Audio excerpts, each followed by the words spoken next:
What is up, people of YouTube? I'm your host Vernon. This is Barriere Park. Let's fish that.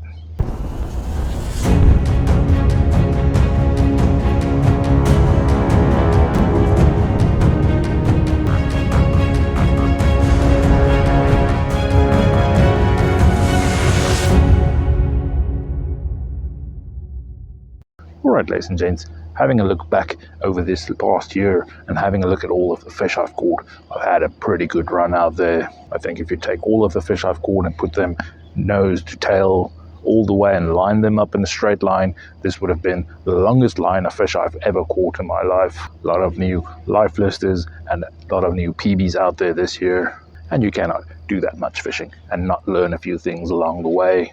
I've kind of learned that it's easy to go to certain spots, throw some baits and get fish, so I can always have fish in the video. But this video here is going to be a bit different. So let's have a look at what I'm doing out there. Alright, so because we're fishing a very stagnant, small river at the moment, you can see there's quite a lot of vegetation on here. I think they're busy working on the dam, so that's why there's not a lot of moving water. But because we don't need to get our baits out that far, we can use a smaller setup. So I'm going to be opting to go for my ugly stick catfish rod. This is an 8-foot rod, and we know it can handle big fish. And on that I'm using 20-pound monofilament line, and I'm simply just going to put on a little method feeder. Now shout out to my dad for sending me some new method feeders. Want to test out one there today. And I'm going to be baiting it with some corn, and going to have some different baits to try out there to see if we can get on any fish. But the most important thing, and the thing that I'm changing, is our pack bait. Now I'm going to be using this. No, this is not jelly beans. This is a new mixture for my pack bait. Something a bit different that I want to test out there. Now I'm still using 1 cup of steel cut oats and 1 can of sweet corn. But rather than using some jello and stuff like that, I'm actually using some koi pond feed. Now I've watched a lot of videos in places like England where they have cooler waters. They use something like this to draw in the fish to get them feeding. I'm used to fishing warmer waters where the fish are eager to eat, but I'm going to try something a bit different, see if I can get fish to start feeding and maybe go for our baits. And that's our little method feeder baited, all ready to go. The idea being this will release in the water, disperse, release some scent and draw in the fish, and they start feeding on some of the pieces of corn, and hopefully they will grab this corn on this hook and we get on a fish. Now regularly I say you have to get your baits in the exact same spot to draw fish in, and with this vegetation it's going to be quite easy to see where we cast it, and hopefully we can get in the exact same spot over and over. Alright, so we got the baits out there. It's close to those logs, not against the logs, but close to them. And our line does not actually sink through the vegetation, but our baits, they do go down to the bottom. And that's all we need for the baits to be down there, dispersing, releasing flavor, and we wait for some fish. Now I also do have a little strike indicator there on my line. If something takes our baits, it's going to move, but also with these vegetation plants moving around, we'll also have some movement on it. That's why it's important to wait for that thing to jump up or a little alarm to go off before trying to set the hook. And my reel also has a bait runner function, a little switch at the back that's flipped up. That means any fish can take out line. This is important when carp fishing. If a carp grabs your baits and he swims upriver, he needs to be able to take out line, otherwise you're just going to rip the hook from his mouth.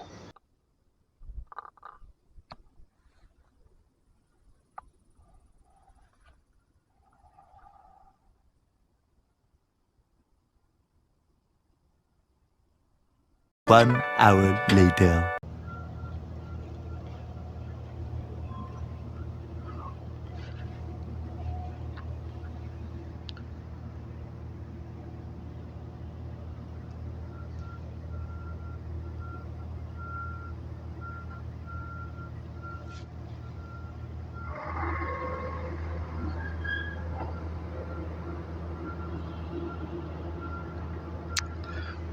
We had a few tugs on our little setup.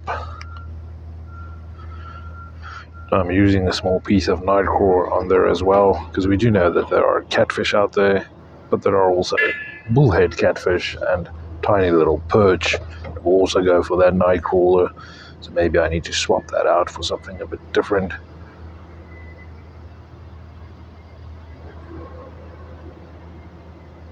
But I think, let's see if there's something on there.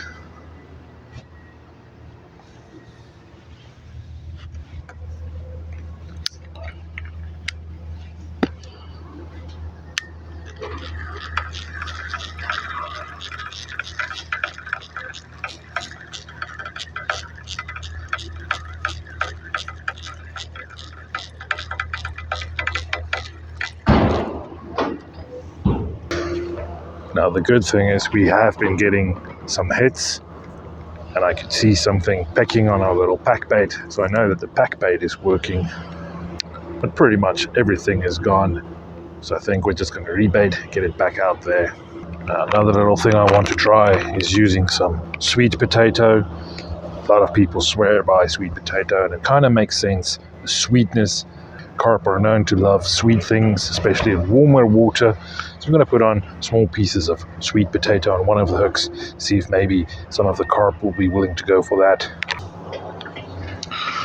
Right, so my little strike indicator went down. I reeled up a bit, and it keeps going down.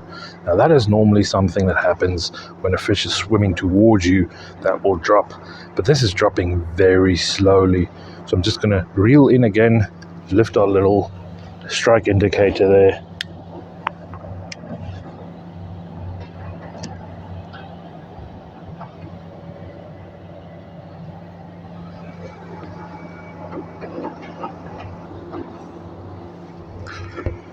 We also have a little deer there across the way, and sun is coming through the cloud cover a bit, so it's brightening up a bit, and our little cover, the little green stuff, is moving down. So the water is also starting to look a bit better. Lots of activity in the water.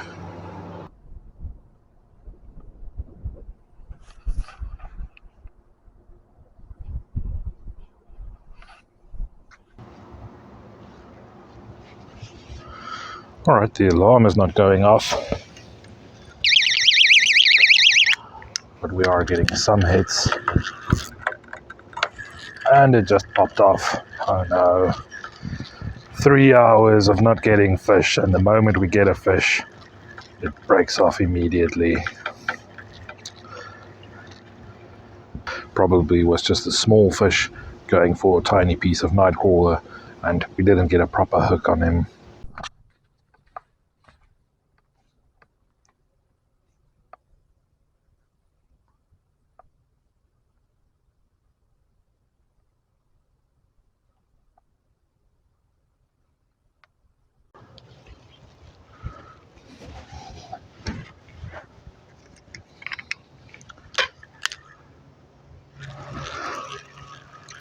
Alright, we have a tiny little fish on, probably a little bullhead.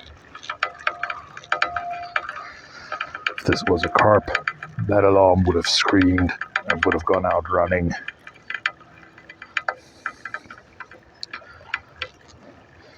And indeed, tiny bullhead catfish.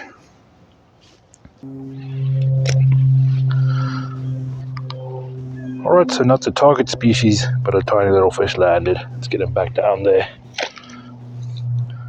Off he goes.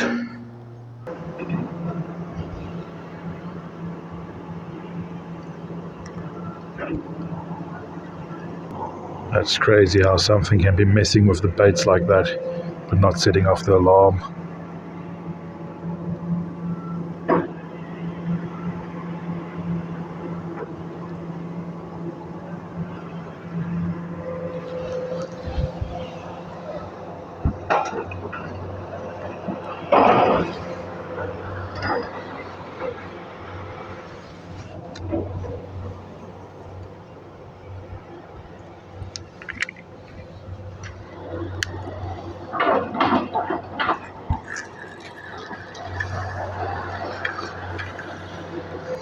Still pretty much have all of our baits. Just going to put on the back bait, get it back out there.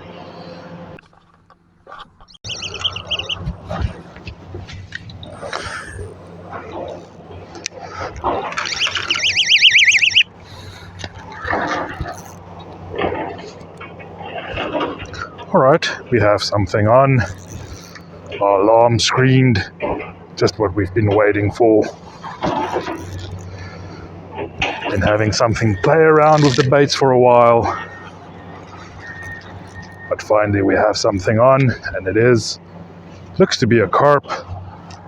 Maybe a red horse, just seeing a red tail.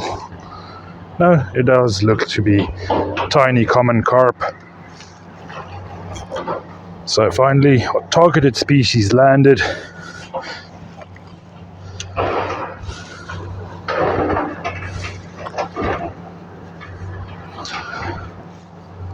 Well, not yet landed, but hooked. Let's get him in the net.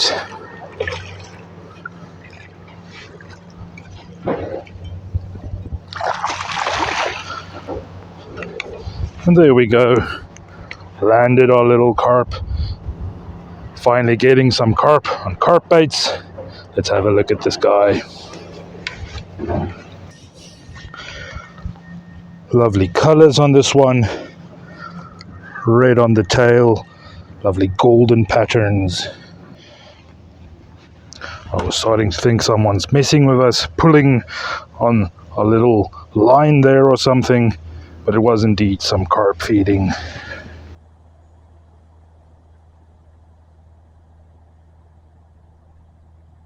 Happy to land another carp. Not a big fish, but after chasing these fish for a while, I'm glad to get a carp at least. Let's get him back to the water just to get some oxygen.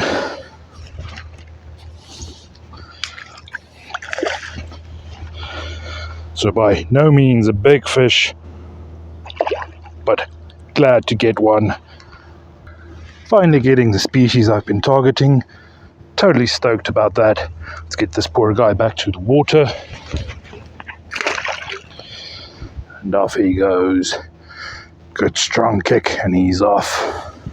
Now, catching any type of fish out there is always a great experience, but catching the fish you're strictly targeting, that's something special.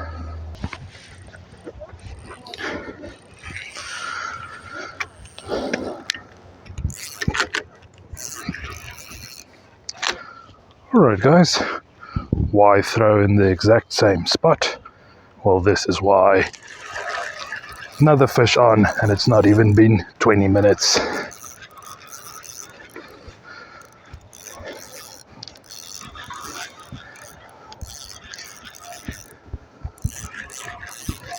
This one feels a bit better than the first one, but we don't want to rush him too much.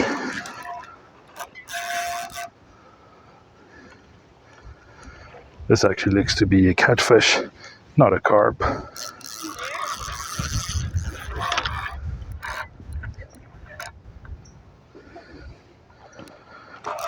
Crazy to think that the catfish went for some corn. They must be hungry as well.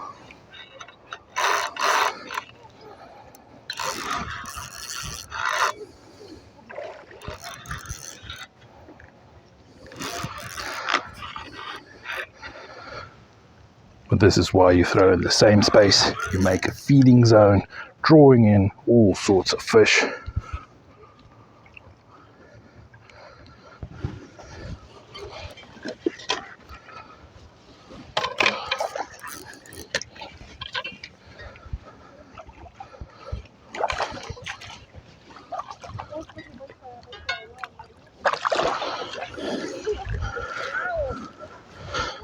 There we go.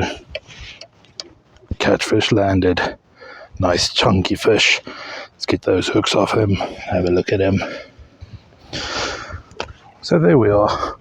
Not our targeted species, but a lovely catch nonetheless here from the La Salle River. And this little guy went for our corn. Nice, decent, chunky corn catfish. One last good look at our catfish. Let's send him on the way.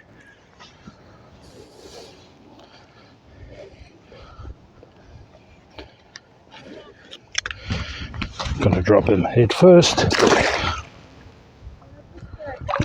And off he goes. Good strong kick. Kicked up a lot of mud as well, but he's off.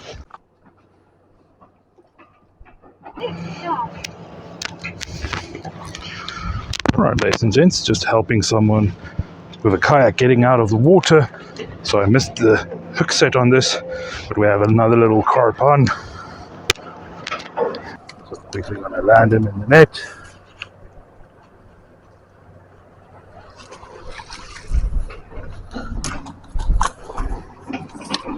And there we are, another fish landed, another little carp.